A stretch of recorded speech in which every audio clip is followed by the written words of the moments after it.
Boa noite a todos.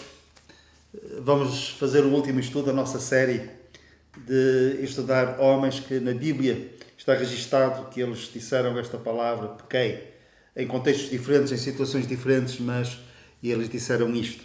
Nós falamos acerca de Faraó, falamos acerca de Balaão, o rei Saul, falamos acerca de Acã, Judas Iscariotes, David, e agora vamos falar acerca do filho pródigo, que também disse pequei. E a sua história é demasiadamente bela e comovente para nós deixarmos de ler toda esta passagem, para nos contextualizarmos e para relembrarmos outra vez aquilo que se passou com este jovem que deixou a casa do pai. Depois de lermos tantas vezes, de ouvirmos tantas coisas acerca de Lucas capítulo 15, a história do filho pródigo, ainda agora as cordas da nossa alma sensibilizam-se e vibram de emoções fortes quando lemos esta passagem. Vamos ler outra vez. Então, no versículo 11 do capítulo 15 de Lucas, Jesus disse: certo homem tinha 2 filhos. O mais moço deles disse ao pai: Pai, dá-me a parte dos bens que me cabe. E ele lhes repartiu a herança.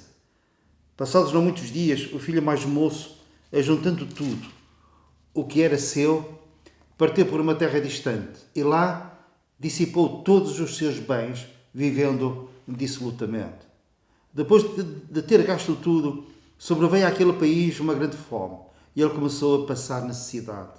Então ele foi e se chegou a um dos cidadãos daquela terra e este o mandou para os seus campos a guardar porcos. Ali desejava ele fartar-se das bolotas que os porcos comiam, mas ninguém lhe dava nada. Então, caindo em si, disse: quantos trabalhadores do meu pai têm pão com fartura, e eu aqui morro de fome. Levantar-me-ei e irei ter com meu pai, e lhe direi: Pai, pequei contra o céu e diante de ti. Pai, pequei. Já não sou digno de ser chamado teu filho, trata-me como um dos teus trabalhadores. E levantando-se foi para seu pai. Vinha ele ainda longe, quando seu pai o avistou, e compadecido dele, correndo, o abraçou e o beijou. E o filho lhe disse: Pai, pequei contra o céu e diante de ti. Já não sou digno de ser chamado teu filho. O pai, porém, disse aos seus servos: trazei depressa a melhor roupa, vestiu, e pondo-lhe um anel no dedo e sandálias nos pés. E trazei também o vestido, e trazei também e matai o novilho cevado. Comamos e regozijemo-nos, porque este meu filho estava morto e reviveu, e estava perdido e foi achado. E começaram a regozijar-se. Ele era jovem, queria viver a sua vida à sua maneira, ser independente, achava-se autossuficiente, senhor da sua vida, do seu destino, capitão da sua própria alma. Então, ele reúne os seus bens, a herança que lhe cabia por direito, e passado poucos dias, ele parte para longe. Queria ficar longe da casa do pai, mas acima de tudo ele queria ficar longe do olhar do pai. Mas correu mal, gastou tudo dissolutamente. A fartura deu lugar à escassez e a escassez foi substituída, deu lugar à fome.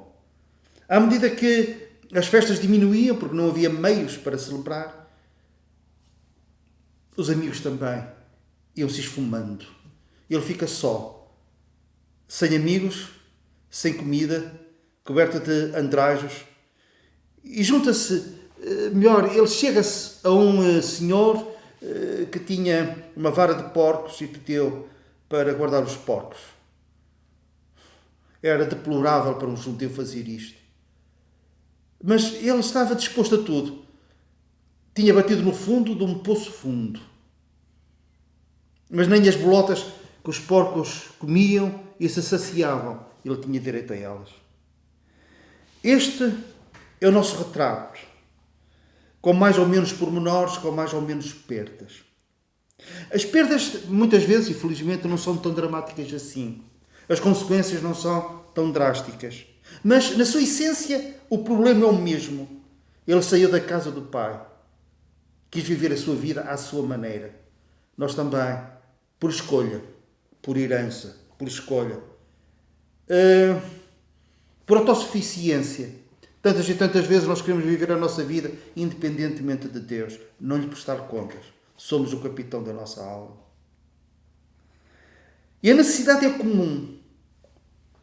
A necessidade de voltar para Deus, a necessidade de voltar para casa, de onde nunca deveríamos ter saído. E Deus chama-nos para voltarmos. Deus anseia para que nós voltemos.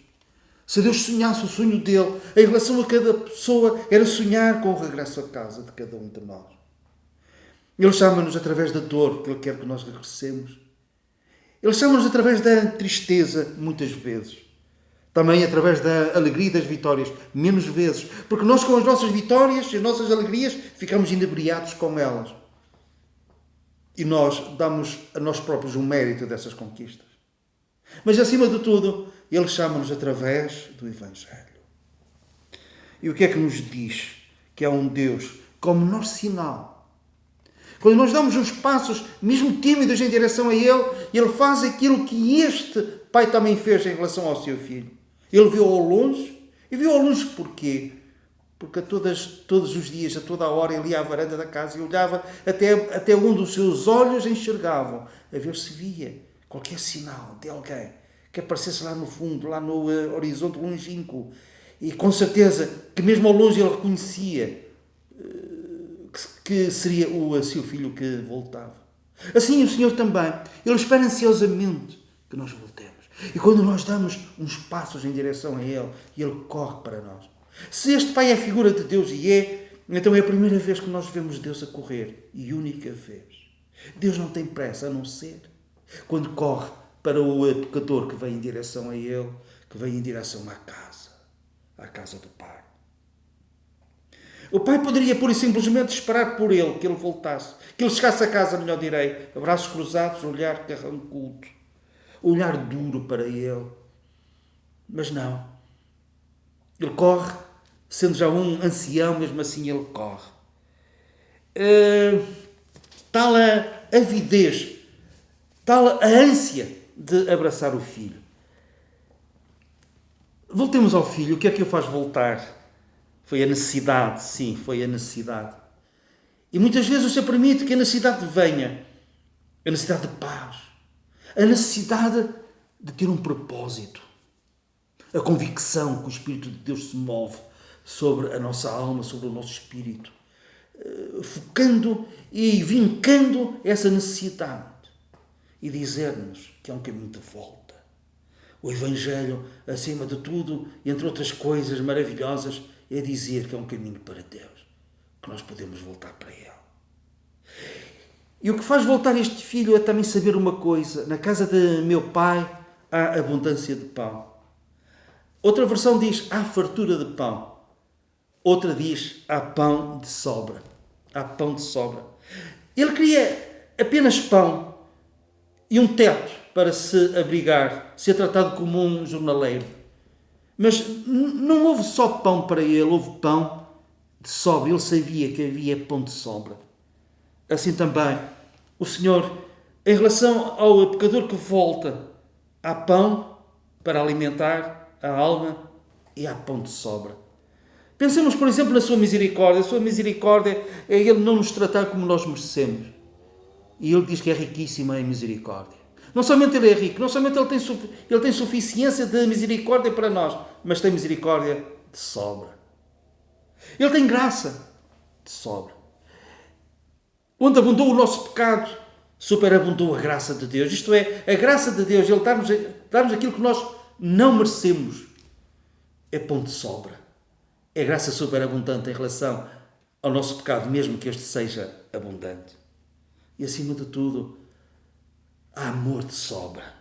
Somos envolvidos no papel dourado do seu amor, no abraço do seu amor. E a Bíblia diz que Deus amou o mundo de tal maneira que deu o seu único filho para que todo aquele que nele crê não pereça, mas tenha a vida eterna. É de tal maneira o amor de Deus. É amor de sobra. Filhinhos, diz o apóstolo João na sua carta, vede com grande amor nos tem concedido o Pai. Vede, é amor de sobra. Por isso, a Bíblia convida-nos a voltarmos para Deus, a nos chegarmos ao seu trono de graça, a fim de alcançarmos misericórdia é acharmos graça, misericórdia de sobra, graça de sobra, para sermos ajudados em tempo de necessidade, a necessidade do perdão de Deus. Quando convictos do nosso pecado, nós fazemos duas coisas. Dizemos: Senhor, eu pequei. E não somente isso. Pensamos em voltar para Deus. Sim, pensamos em voltar, mas isso não chega. Ele, caindo em si, disse: levantar-me-ei e irei ter com o meu pai. E lhe direi: Pai, pequei. Mas ele não fez só isso. Ele levantou-se e foi para seu pai. Não somente ele teve a ideia de voltar, o propósito de voltar, ele voltou mesmo. E isto é muito importante ser salientado, porque muito sabe que durante anos e anos tenho esta intenção, tenho este propósito. Qualquer dia eu voltarei. Mas, como diz um provérbio chinês, o caminho do amanhã é o caminho do nunca. Por isso é que a palavra de Deus diz: hoje, se ouvires a sua voz, a voz do Evangelho, a chamar-nos para voltar. Não endureçais o vosso coração. Não adieis. Vinde, vinde agora. Sem tardar, sem tardar. E ele foi. Ele decidiu-se e foi. E voltando ao pai, quando o pai o vê ao longe, corre para ele. E ele tinha este discurso preparado: eu vou dizer-lhe, pai, pequei contra os teus e perante ti eu não sou digno. Mas o pai abraça-o e beija-o. E ele vai dizendo, mas o pai quase que não presta atenção, mesmo prestando atenção a estas palavras que manifestavam o seu arrependimento, o arrependimento do filho.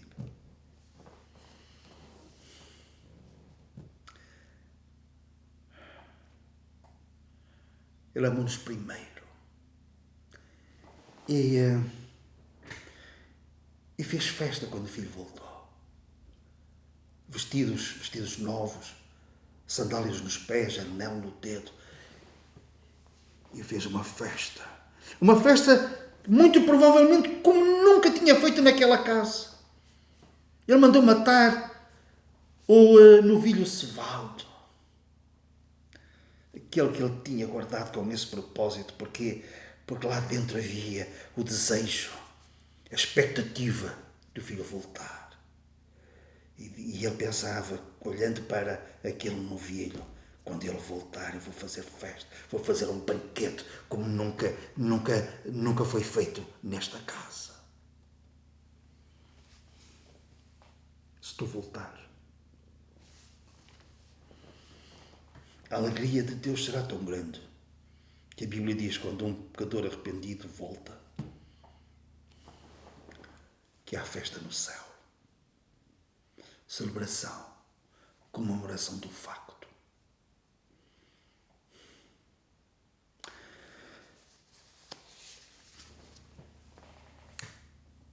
Vamos orar.